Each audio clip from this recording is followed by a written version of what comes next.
Welcome to the Cabral Concept, where board-certified naturopath and integrative health practitioner Dr. Stephen Cabral shares how he was diagnosed at the age of 17 with a life-altering illness and given no hope for recovery. It was only after studying and traveling all over the world did he discover how to combine ancient Ayurvedic healing practices with state-of-the-art naturopathic and functional medicine to fully rebalance the body and re-energize it with life. It's time to discover how to get well, lose weight, and finally feel alive again. And now, here's your host, Dr. Stephen Cabral.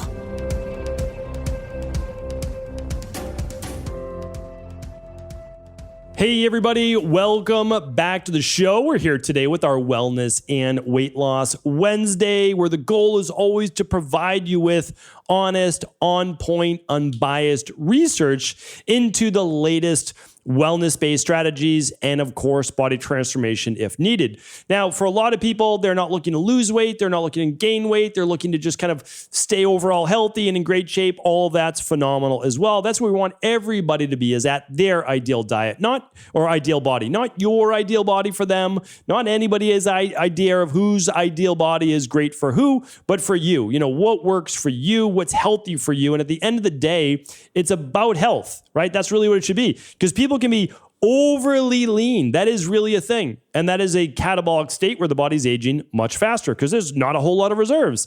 And then, yes, there can be people that are actually overweight. And when you're overweight, what's also happening is your body's not balanced and it's aging at a much faster rate too. Why is that? Well, for almost the opposite reason, except that there's also inflammation. So it's in too much of an anabolic state, creating a whole lot more inflammation.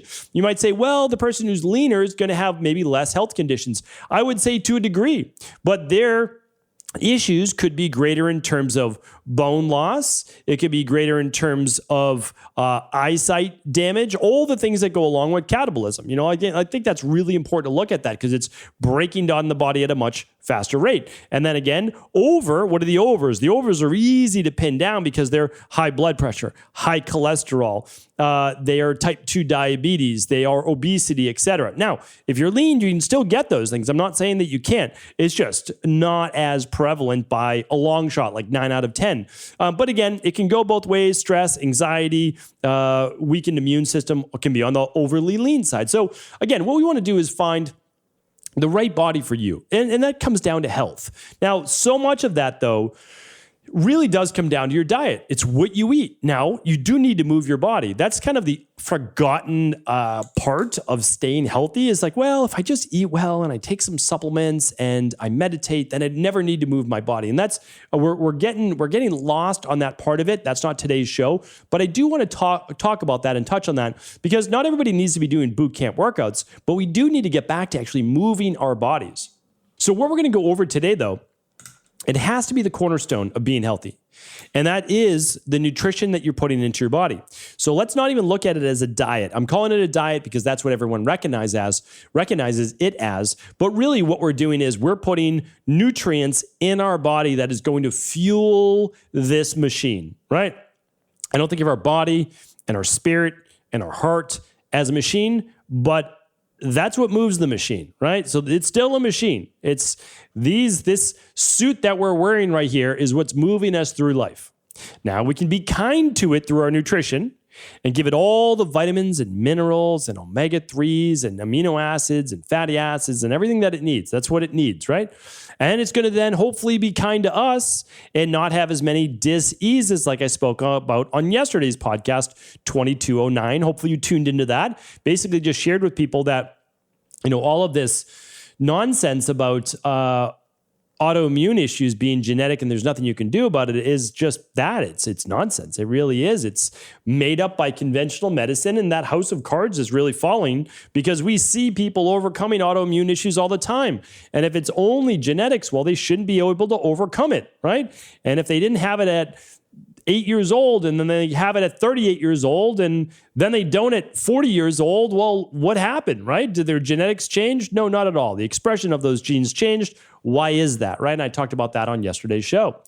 But so much of that, again, so much of autoimmune and all the comorbidities out there has to do with nutrition. So that's where I want to start here today, all right? We have to feed our body in order to not just help it grow as a child, but also keep it well into our adult years. So we're going to go through the 9 different types of diets because not everybody really knows them. And I just want to break it down and just keep it really clean. And I think this is good for practitioners and it's good for the regular everyday person listening to the show. So let's get into it. The anti-inflammatory diet. All right. So anti-inflammatory diet plan. What is that? What's it all about? Well, I would say now, let's say around 30 years. Okay. So 30 years. Now, of course, these things have been around since, Ayurvedic time, 6,000 years ago, but a lot of people have been moving more towards an anti-inflammatory diet. Why? Well, it is proven to work to help people to have less pain, less stiffness, more energy, better mood, etc. And a anti-inflammatory diet is often high in plant-based foods. Now, I want to share with you why. There's an inflammatory rating scale for every food. And that inflammatory rating is what enables you to see if that you are at a positive in terms of an anti-inflammatory or a negative, right? It kind of looks at the net sum for the day. Spoke about this. I'll link up a show. So if you've never heard about an anti-inflammatory diet, I'll link it up at stephencabral.com/2210 because I just want to give you the updates on this. So anti-inflammatory diets can help with every disease known to man. And that includes the top 4 causes of death. And that is cardiovascular, blood pressure, type 2 diabetes, and cancer, okay? So plant-based foods makes up the predominance of this diet. I'll talk about that in just one moment. I'll move into it next. But I will tell you this. It still does include, you can include meat, you can include fish, you include those things. You really can. Those are okay to include. So I'm not saying that an anti-inflammatory diet does not include any meat or fish. It can. You just really want to make sure that it's wild caught fish, that it's grass pastured meats. And the reason I say that is those are higher in omega-3s and not as high in omega-6s, because the more omega-6s you eat, the more inflamed you are, which is why I can't recommend enough running your omega-3 to omega-6 levels. Any lab I talk about today, you can find at stephencabral.com/labs. Check the labs out. You don't have to run them through us. Run them with your local naturopathic doctor. You can run them with an integrative health practitioner, level 2. Just make sure that, again, that the person is qualified to read the labs for you, and then work with whoever you'd like. So probably one of the hallmark anti-inflammatory diets, though, is the Mediterranean diet. That's the main reason why it works so well. People, again, the thing is, people lose their minds when you talk negatively about whatever diet of the day that they are on.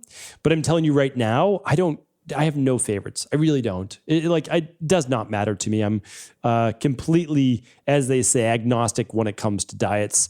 I just want to help people get well. And the foundation of all diets, I have a podcast on that, I'll link that up as well, is the Mediterranean diet. So if your diet doesn't look like the Mediterranean diet at all, it's for the long term, it's probably off base. It really is. Because there's no diet that's been proven more effective than the Mediterranean diet for essentially long living, longevity, wellness, overall health, mood, happiness, etc. Now, were Mediterranean people also doing walking and community, all that? Sure, they certainly were. I'm not saying that. I'm not saying it at all. But we've taken the Mediterranean diet and used it in, 1,000+ studies, and it continues to hold up. Now, does that have to be the exact Mediterranean diet that includes pasta and things like that? No, I've talked about variations of it, like the Nordic diet. I've talked about all sorts of variations of it being gluten-free as well, which I'm going to move into right now. So again, what is the Mediterranean diet? Well, Mediterranean diet is essentially fruits, a lot of them lower glycemic berries, not all, but vegetables, nuts, seeds, olive oil, and whole grains. But it also consists of fish and omega-3s as well. There's olives and olive oil, omega-3s. There's omega-6s, 9s there, but mainly omega-3s. I went through that last week on the best oils to cook with. The whole grains are things like barley and rye and other things like that as well. But again, you can do that without grains. Okay, I'm going to talk about that in just a moment. And then there's lots of vegetables, lots of fruit. Why is it? It's an anti-inflammatory diet that's super high in antioxidants. That's essentially the bottom line, right? It's not a mystery. It's an anti-inflammatory diet high in antioxidants with polyphenols from all the brightly colored fruits and vegetables. And, because there's an and to this, without a doubt, it's high in omega-3s, right? It's super anti-inflammatory. That's why the Mediterranean diet works. It's not a mystery. So you can take out the grains and still be okay as long as you're getting the fiber then from your fruits and vegetables and nuts and seeds, which you can, right? Because the fiber plays a role in it. A lot of people online, again, I understand they get anecdotal results from removing all the carbs and fiber from their diet. Fine, I get it, I understand. I've talked about the underlying root causes of why that is. Again, if you rebalance the gut, it's not going to be an issue. Okay, so you could do a Mediterranean diet like I do that's also gluten-free. So I'm a big believer that people don't need to eat gluten to be healthy, right? They definitely do not. So if possible, try to be gluten-free. Now, am I gluten-free 100% of the time? I'm not. I'm for sure not on Friday night when I go out to dinner with my family, because that is my flex meal. And I'm going to have pasta or something like that. Not always, but it's a possibility for sure. Might have some bread if it's worth it. I'm not going to eat bread just for the sake of, eating bread, but if it's great bread, well, I'm going to have some bread. But that again, you could do it gluten-free. And what could your gluten-free pasta then be at home? Well, your gluten-free pasta, again, a lot of people don't want to eat processed carbs. Totally get it. And you don't have to. Again, that's the thing. You don't have to. You could follow a diet and take a piece out of it, like eating like pasta, right? So, but you could certainly do something like a jovial pasta, which is gluten-free, right? That's just one brand, but a lot of people like that one. And it is pretty much compatible 1-for-1 with regular pasta. All right. So that's also gluten-free. That's the third diet on our plan. That basically means gluten-free diet means you're removing wheat and barley and rye and the gluten-containing grains. And no, oats don't contain gluten. Oats could contain gluten if contaminated. So that's one way to look at it as well. So not all grains are equal, right? And not everybody has the same sensitivity to gluten. You could run an IgG food sensitivity test. I would definitely recommend that. I wouldn't go by digestion alone. And that food test is easy to do with children and adults. Again, all labs are at stephencabral.com/labs to look at a gluten sensitivity, as well as gliadin, the main protein in wheat. And that alone can provide tremendous benefits for a lot of people with aches, pains, skin issues, et cetera, getting rid of gluten from their diet. I mean, why not try it for 21 days? It's worth it for sure. All right, the next one kind of moves into some of our newer diets, which is the paleo diet, also called the Paleolithic diet. Of course, it's not new. I understand that. It's been around for many decades. But really, what is it? Well, it's kind of based off of hunter-gatherers. So it'd be people living beyond 10,000 plus years ago when there wasn't the mass farming agriculture as there was about 10,000 years ago. So what are people consuming on a paleo-based diet? Paleolithic diet, also called the caveman diet or Stone Age diet or hunter-gatherer diet. Well, they're consuming meats, right? Fish, vegetables. If I didn't say fruit, nuts, and seeds. What they're not eating is dairy, although I know a whole lot of people taking whey protein on a paleo-based diet, but that's what they decide to add in, and that's fine. Legumes, so no beans, legumes, or grains, right? So Paleolithic diet, no dairy, no legumes, no grains. Now, again, do these diets get completely twisted so that people are drinking paleo beer and paleo wine, or I guess wine could be, or paleo whatever? Sure, they certainly do, right? The paleo whiskey, I don't know how that works, but certainly people are doing that. I guess if you you really can't make that happen. That'd be a difficult one, whether you're using corn or rye or whatever it might be. It would be certainly considered a grain. So, but again, I also don't believe that paleo muffins are acceptable on a paleo diet. That doesn't make a whole lot of sense that you would use a cup of almond flour. Like no paleo person is going to eat a cup of almonds. Like it's not going to happen on a typical day. But again, that is the paleo diet. And what are they looking to do? Well, they're looking to get rid of a lot of the foods that would need a whole lot more cooking or processing in order to eat. So you wouldn't eat legumes raw, probably not, right? And you probably wouldn't eat grains raw. You'd soak them or you'd cook them. Dairy is a little bit of a misnomer here, because certainly paleo people would have access to some dairy based on the, killing of a particular animal. They may get some milk. I'm sure they would not let that go to waste. But at the same time, that would be a raw milk. It is much different than processed homogenized milk we have now. But for the most part, meat, fish, fruit, vegetables, nuts, and seeds, it's a clean diet. It's a very good diet. It can be a Mediterranean diet. I mean, it really can. It honestly can. Because what are they doing? No dairy, no beans, no grains.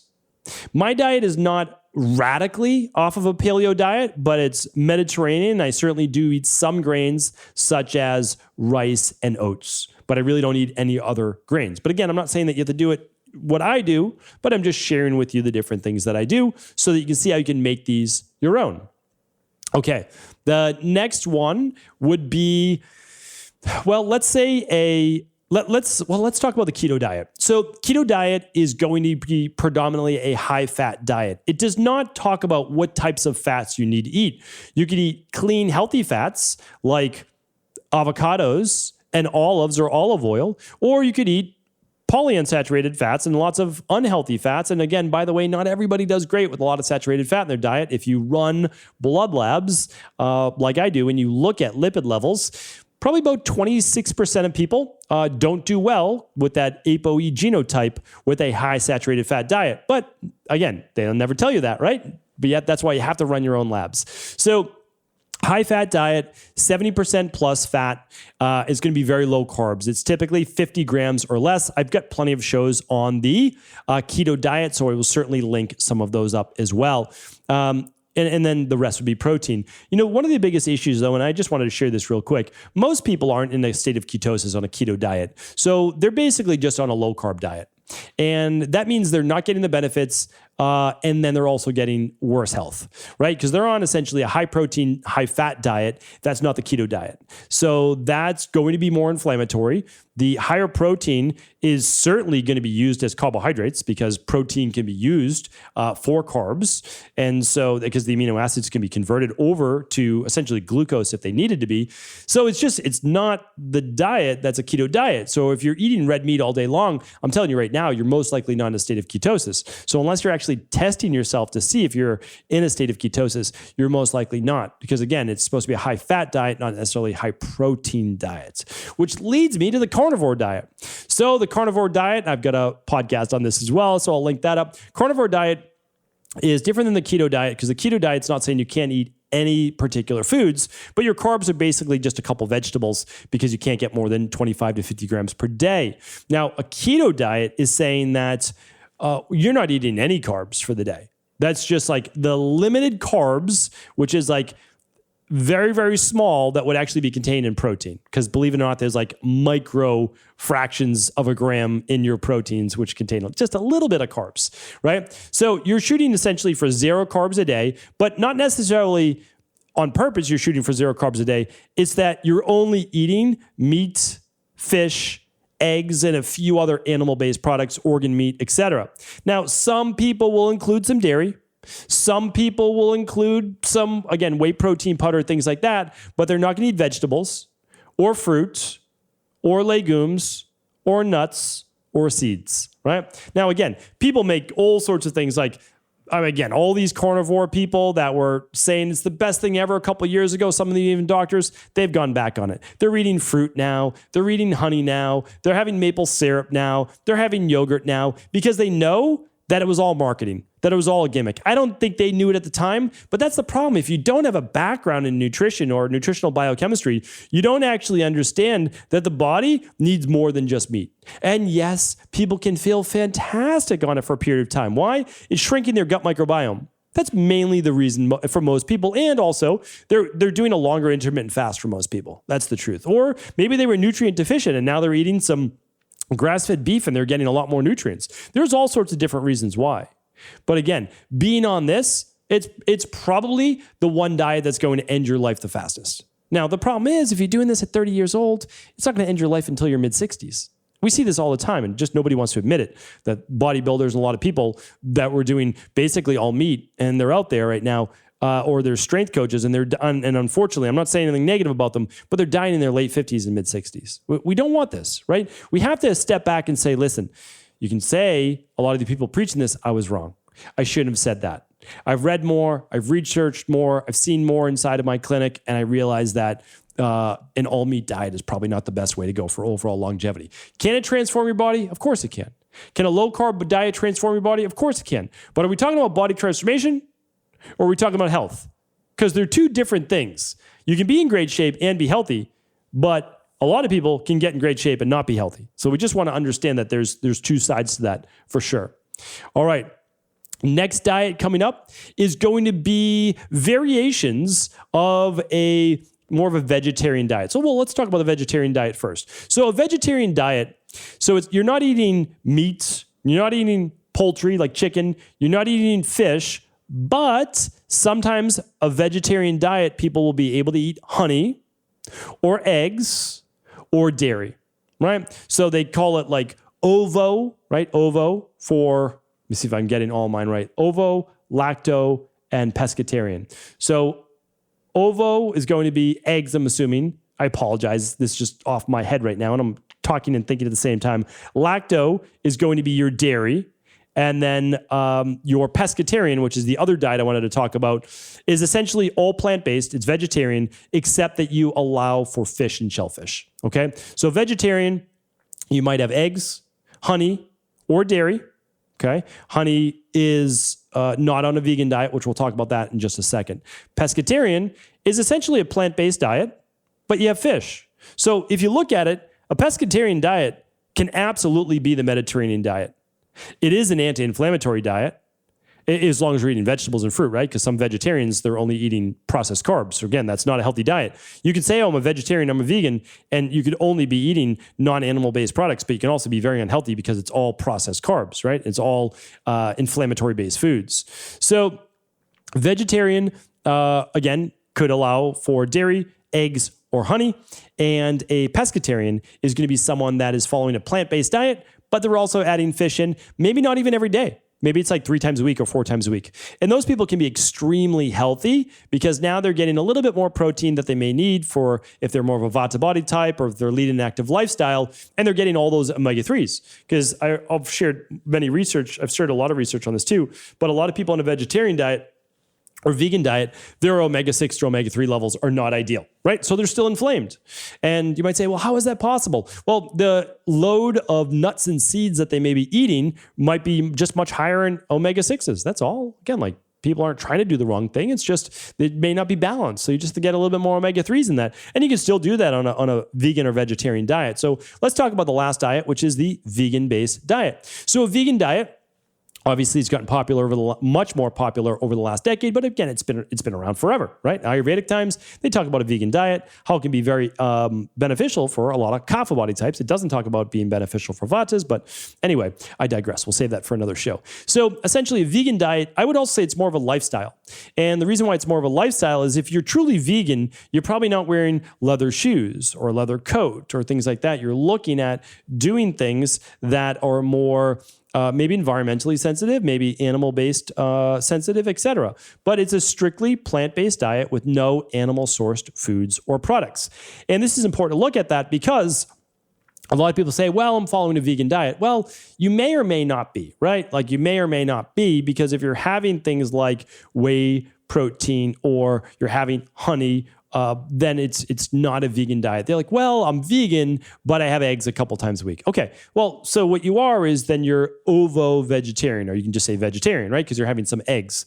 So I never look things up on my show. We're going to just make sure that I'm giving you that right intel for ovo-vegetarian. There we go. It's eggs. Okay, so those are the 9 diets that I wanted to take you through. The anti-inflammatory that I was talking about, Mediterranean, gluten-free, moving over to keto, moving over to carnivore, which is kind of like a more severe form of that. But again, if you're on a carnivore diet, you may never be in ketosis. Honestly, if you're eating red meat all day, it possibly unlikely that you are actually in ketosis. You could be. Again, it just depends on your body, how you're storing that, how you're converting it over to sugars as well.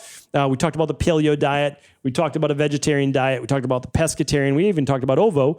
And then we talked about the vegan diet as well. I'll tell you right now that you can combine most of these diets to have a really healthy diet.